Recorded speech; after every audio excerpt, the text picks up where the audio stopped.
Imagine you have $100 in your pocket. If someone comes and steals $10 from your pocket, you will notice it immediately. But what if nobody touches your money, and yet every year its value keeps shrinking? That invisible thief is called inflation. Think about it. 10 years ago, with $100, you could buy a lot more things than you can today. Why? Because the money itself didn't disappear, but its purchasing power decreased.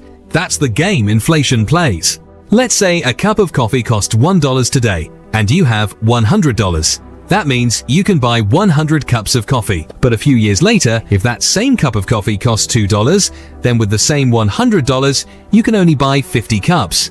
The amount of money hasn't changed, but its purchasing power has been cut in half. Now, here's the biggest misconception. Many people believe that simply keeping cash at home will make them wealthier over time.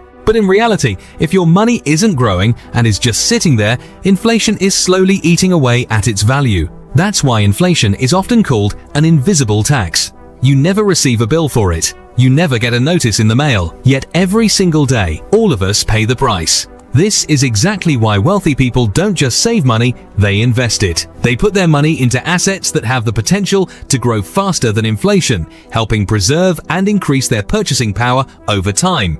So remember, a thief doesn't always take money directly out of your wallet. Sometimes a thief reduces the value of the money already inside it, and that thief is called inflation. Where are you investing your money? Let us know in the comments below. And if you want to learn about finance, investing, and the secrets of money in simple language, make sure to subscribe to the channel.